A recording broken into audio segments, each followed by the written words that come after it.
মাননীয় সদস্য জনাব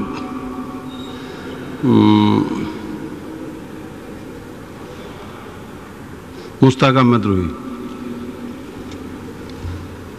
ধন্যবাদ মাননীয় স্পিকার। মাননীয় স্পিকার, আমাদের দেশে কিছু কতিপয় এনজিও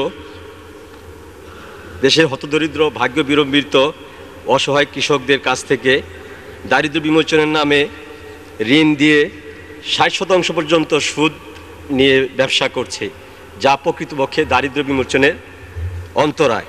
মাননীয় অর্থমন্ত্রী মহোদয়ের নিকট আমি বিনীতভাবে জানতে চাই যে এই সব এনজিওদের সুদযুক্ত ঋণ প্রথা বিলুপ্ত করে উৎপাদনমুখী কর্মকাণ্ডে পার্টনারশিপের মাধ্যমে দারিদ্র্য বিমোচন কর্মসূচি গ্রহণ করতে আইন প্রণয়ন করার কোনো পরিকল্পনা আছে কিনা?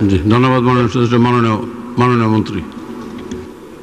মাননীয় স্পিকার, এইরকম কোনো আইন করার কোনো ধরনের ইচ্ছা আমাদের নেই, এবং যেমন কোনো ক্ষেত্রে সুদ অত্যন্ত বেশি আদায় করে, সে ব্যাপারে মাইক্রো ফাইন্যান্সের মাধ্যমে আমরা কিছু শৃঙ্খলা আনার চেষ্টা করছি। কিন্তু এটাও সত্যি কথা যে মাইক্রো ক্রেডিটের যে সুদে তারা দেয়, সেটা আমরা যেটা পাবলিকলি বলি সেটা ঠিক নয়। কোনো ক্ষেত্রেই সুদের হার 26 থেকে 28-এর বেশি নয়, সব কিছু মিলে, সুদের হার না, বিমা টিমা সব কিছু মিলে।